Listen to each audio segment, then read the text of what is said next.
Bueno, entonces vamos con Antonio Pola, Sí, por aquí estoy, también Fernando, gracias. de la ENES Unidad Sí, Morelia. Por favor, si eres tan amable de empezar directo para que no quitarte más tiempo. gracias, Fernando. Bueno, este trabajo es parte del trabajo que presentó también Hugo. Yo quiero mostrarles aquí un pequeño ejercicio que hicimos para ver cómo aumentaba la permeabilidad de diferentes unidades de roca. Nosotros estamos tratando de hacer Si de puedes poner escalar. tu presentación en pantalla completa, sería genial para que veamos Sí, más claramente. gracias, Gracias. Fernando. Listo, ¿sí? Sí, perfecto, gracias. Bueno, entonces, pusimos un título general, pero les voy a mostrar un ejercicio que hicimos para aumentar la permeabilidad en especímenes fracturados. Como habíamos mencionado ya en estas dos, o habíamos platicado en estas dos sesiones, un problema es precisamente la escala, ¿no? La escala de medida. Entonces, nosotros en ese contexto estamos tratando de hacer ese escalamiento de núcleos y también a nivel unidad, como de fracturamiento y demás. Entonces, bueno, la zona es Acapulco. Si ven la estrella que está aquí arriba, bueno, pues es la zona de estudio. Nosotros ya hemos tratado de trazar todas las fracturas a un nivel regional. Las unidades son rocas sedimentarias del basamento. Por aquí están desde Chinahuapan hasta Zacatlán y después a Tetela de Ocampo. Tenemos una serie de unidades, ¿no? de selección. Bueno, entonces el complejo volcánico, bueno, tomamos muestras de las rocas sedimentarias que están en el basamento a un lado, no tuvimos acceso a pozos, y también de la caldera. La caldera va de 2.7 a 2, perdón, millones de años. Y entonces nosotros tomamos de la zona de los volcánica, bueno, de inner caldera y de los domos early post caldera, ¿no? Aquí están un poco las crucecitas donde tomamos las muestras. Los afloramientos en rocas sedimentarias, pues los podemos ver o los podemos apreciar aquí. Se está compuesta por una serie de pliegues de fracturamiento. Tienen lentes de pedernales. Hay algunas fracturas o fallas en chelón. Y bueno, esta es otra imagen de los afloramientos precisamente de las rocas sedimentarias y ya tenemos seleccionadas todas las familias de discontinuidades. Las familias de discontinuidades se seleccionó con un mapeo de dron y con aprendizaje de máquina. Estos son los afloramientos de las rocas volcánicas alteradas. Bueno, también tomamos de las no alteradas para ver su evolución. Me refiero a una evolución en sus características físicas y sus características mecánicas. También tenemos ya un poco seleccionadas o más bien identificadas las fracturas que hay dentro de la caldera. Estas son algunas muestras. El ejercicio que vamos a hacer es precisamente medir la permeabilidad de los especímenes de 1 pulgada por 2.2 pulgadas de alto, y esos mismos especímenes lo inducimos una fractura y después medimos la permeabilidad. Queríamos saber cómo aumentaba la permeabilidad.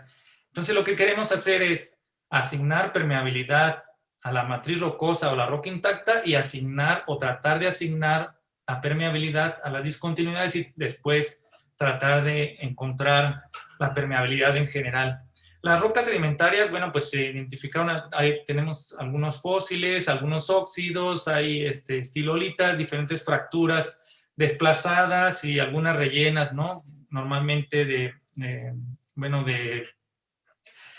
carbonato de calcio. Estas son las rocas alteradas, están completamente silicificadas, hay algunas manchas que todavía guardan la insignia de la roca original, pero en general todas están completamente recristalizadas con hasta un 65% de cuarzo y cristobalita. Bueno, entonces la metodología que les quiero mostrar, este es el permeámetro de gas. Bueno, tenemos una celda, en esa celda se pone los especímenes de 1 pulgada y lo que vamos a medir es la presión, la diferencia de presiones tanto en la base como en la cima. Se aplica un confinamiento, se mide el flujo y se mide la presión en los dos partes. Entonces, bueno, el permeámetro pues tienes que respetar las leyes de Darcy, que es en un medio saturado, que tiene que ser un medio continuo, un medio homogéneo isótropo y tiene que tener unas características de flujo laminar. Eso es muy, muy importante, porque si no, no podemos tener medida o nos salimos de rango. Entonces, la metodología básica, nosotros tuvimos especímenes sin fracturar, después fracturamos los especímenes y la diferencia de la porosidad efectiva la hicimos con la diferencia de pérdida de masa. Es decir, caracterizamos primero el espécimen no fracturado, después lo fracturamos y vimos la diferencia de pérdida de peso y usamos esta formulita simple que es simplemente la masa inicial menos la masa final por 100 entre la masa inicial más la porosidad efectiva que habíamos medido en el espécimen no fracturado.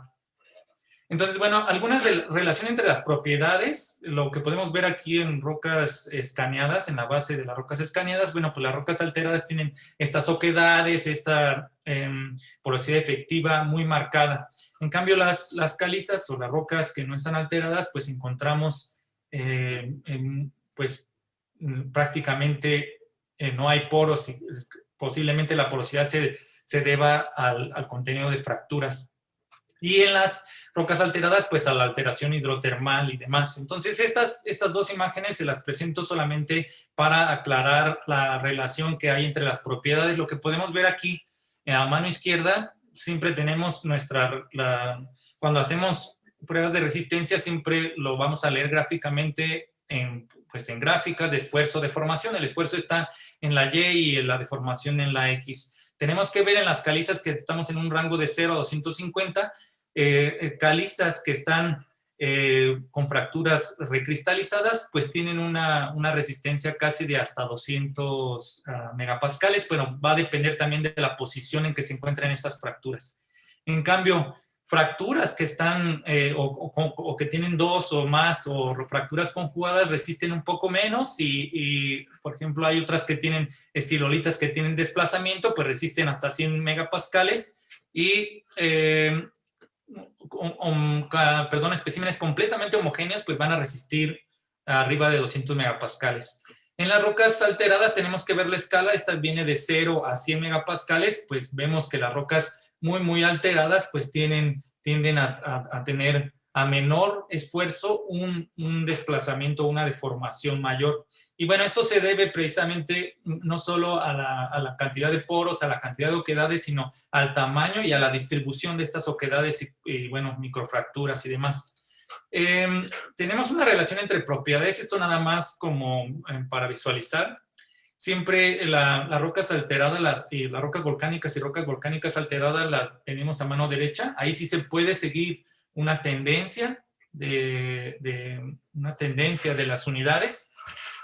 En cambio, en las calizas no podemos, de cierta manera, tener una tendencia porque prácticamente tendríamos que ver o cuantificar el grado de fracturamiento de las calizas porque la resistencia se debe más o menos al contenido y a la orientación de las fracturas con respecto a la carga.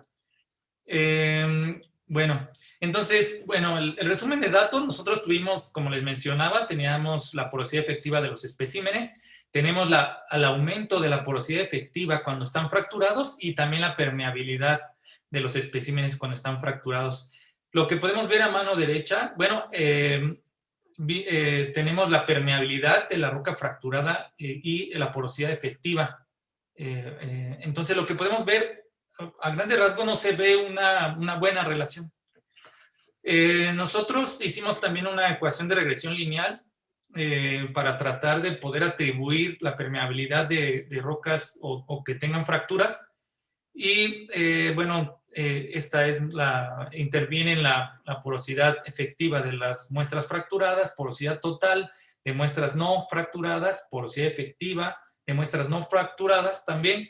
Y bueno, entonces el aumento no lineal que les platicaba es debido a que la permeabilidad o el fluido o el flujo del fluido depende de algunas cosas, por ejemplo, la conectividad de los poros, pero también en las calizas, pues la conectividad de las fracturas, ¿sí?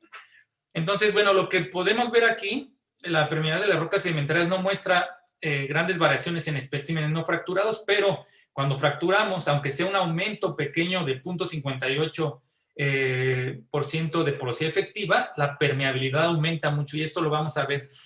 La permeabilidad está muy relacionada a la porosidad efectiva, pero más está relacionada a la estructura del sistema poroso, ¿no?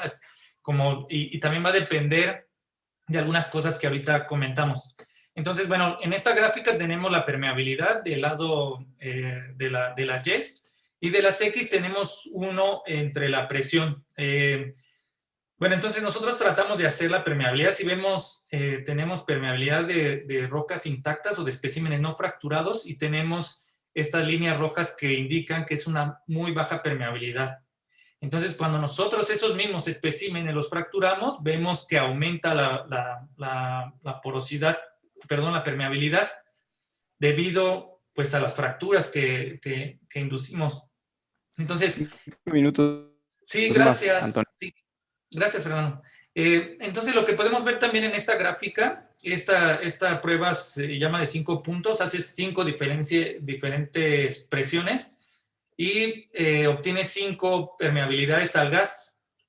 Entonces, la separación de estos puntos indica mucho de la estructura del sistema poroso. Bueno, lo que podemos ver aquí es las rocas alteradas. Lo que también quería aclarar es que la medida de la permeabilidad va a depender mucho de la geometría, de la rugosidad, del contacto entre los planos, por ejemplo, si son fracturas, y también de la presión de confinamiento. Ese es otro ejercicio que queremos hacer, cambiar el confinamiento y ver cómo va cambiando la permeabilidad. Eso sería en pruebas triaxiales confinadas. Bueno, entonces lo que podemos ver en las rocas alteradas, tenemos, bueno, rocas intactas o especímenes que no fracturamos y que están frescos, en una muy baja permeabilidad. Vemos rocas que están alteradas, que va aumentando la permeabilidad por estas oquedades y este aumento de la porosidad efectiva.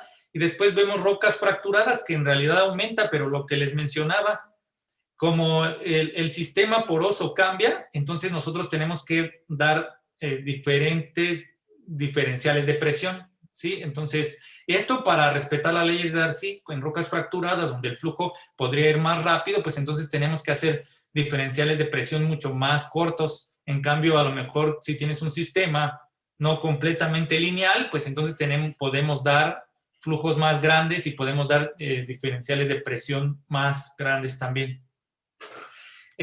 Si queremos meter todos nuestros datos en un modelo o ese es también una cosa que queremos hacer en un contexto global, pues lo que podemos ver es que más o menos lleva una tendencia, ¿no? Las muestras que no están alteradas y las muestras que están de cierta manera intactas, pues se encuentran en una zona con una poca porosidad efectiva y cierta permeabilidad, y las rocas que aumentan de fracturamiento, de oquedades o de porosidad efectiva, pues se van a tender en esta dirección. Entonces, como conclusiones, bueno, vamos a asumir que la permeabilidad depende principalmente del valor de porosidad efectiva, pero no, también va a depender como les había mencionado, del tamaño de poros, de la arquitectura, del grado de confinamiento también del sistema. Y bueno, en ambientes volcánicos, la circulación de diferentes fluidos y calor es común, y el sistema de poros y consecuentemente la permeabilidad se modifica de acuerdo con la temperatura, el tipo de fluido, las características intrínsecas de la unidad de roca. Entonces, es lo que también podemos hacer con nuestro permeámetro, ¿no? Hacer diferentes presiones y poner diferentes gases con diferentes características. Entonces, bueno, entonces que las rocas sedimentarias dependen completamente de la presencia de fracturas. Es lo que vimos, aumenta un poquito la porosidad efectiva, pero la permeabilidad aumenta bastante. Y bueno, la ecuación del resultante de regresión lineal múltiple tiene una buena representatividad de estos fenómenos del aumento precisamente de la permeabilidad cuando están dentro valores de porosidad efectiva y porosidad total. Y esa es mi presentación, Fernando. Muchas gracias, Antonio. Muy bien, para ampliar un poco eh, el enfoque que ya nos introdujo Hugo inicialmente. Creo que esto complementa muy bien. Y tenemos por aquí ya lista una pregunta de Martín Alberto. Por favor. Sí, gracias. Muy buena presentación como las anteriores. Más que una pregunta, es un comentario. Este modelo de regresión múltiple, es decir, entiendo que lo van a usar para hacer algunas predicciones, ¿no? Creo que deben considerar como alternativa, es decir, hacer un modelo más general de dependencia. Porque es que el problema es eso, que los modelos de regresión subestiman muchas veces la variabilidad real de los datos. Entonces, los modelos como que presentó Wong, no sé si estuviste en la mañana, es decir, Van Le, Wong, son modelos mucho más generales, que en el caso particular pueden dar igual, equivalente a un modelo de regresión múltiple. Entonces, que están basados en las relaciones de dependencia directamente y se construye con cópulas. Ese era mi comentario. Gracias. Gracias, doctor. Tenemos tiempo para preguntas. No sé si hay alguna otra más.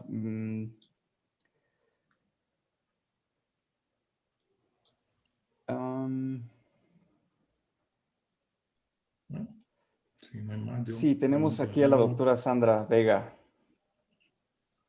Por favor, doctora.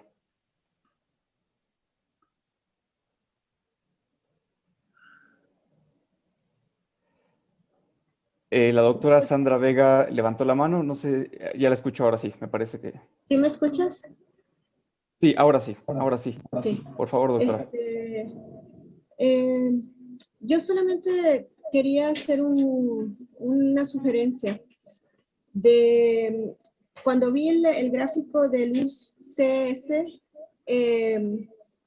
pues me pareció muy interesante y de repente valdría la pena tratar de ver si se pueden también graficar los límites de Hashing-Streetman. Porque tiene como la forma de los Hashing-Streetman, los límites de Hashing-Streetman, pero experimental, pues. Entonces sería bien interesante que le pongan las líneas teóricas, ¿no? Las líneas, los límites de Hashing-Streetman, pues bien interesante, ¿no? Eso solamente es una sugerencia. Muy bueno, Antonio. Sí, gracias, Sandra.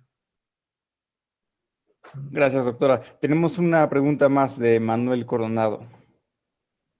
¿Qué tal, Antonio? Oye, en uno de nuestros proyectos nos interesa también ver el efecto de los esfuerzos sobre la permeabilidad. Me llama la atención, nosotros también lo consideramos, el uso del permeámetro para medir el cambio de permeabilidad por efecto de esfuerzos.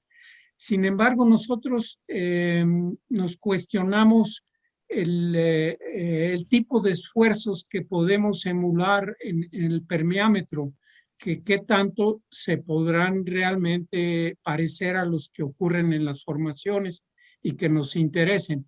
Porque en el permeámetro los esfuerzos son de confinamiento, es en la parte radial, pero en las tapas de los tapones no tienes control, de hecho, entonces los efectos del esfuerzo efectivo son altos, los cambios son altos y vas a tener probablemente fenómenos que no tendrías en la formación, en el yacimiento, ¿no? ¿Qué opinas de eso? Sí, sí, estoy totalmente de acuerdo. Lo que nosotros queremos hacer es, bueno, nosotros tenemos una prensa de carga y en esta prensa de carga tenemos también una celda triaxial. Entonces, bueno, nosotros acabamos de obtener una válvula para medir la presión de poros con un gato hidráulico conectado. Entonces, lo que vamos a hacer son pruebas triaxiales aplicando carga con un confinamiento, ir aumentando el confinamiento y también ir aumentando la carga. Y después, con esta válvula de presión de poro, vamos a ir leyendo el flujo que sale cuando nosotros estamos aplicando carga y nosotros estamos aplicando el confinamiento. Y vamos a ir aumentando la presión de poro, es decir, vamos a ir poniendo más flujo y ir midiendo cuánto es lo que puede salir. Ujú. Qué bien. Pero con el permeámetro no lo podemos porque son confinamientos muy pequeños y es Sí. precisamente lo que dice, o sea, no puedes tú sostener los esfuerzos que van en la base y en la cima del espécimen. Bien, gracias, Toño. Sí, de nada. Pues muchas gracias. Las 3 presentaciones fueron muy buenas, muy interesantes. Yo creo que como reflexión final en este bloque de geotermia, yo diría que abren la puerta a nuevas estrategias para modelar y para caracterizar el transporte en sistemas geotérmicos.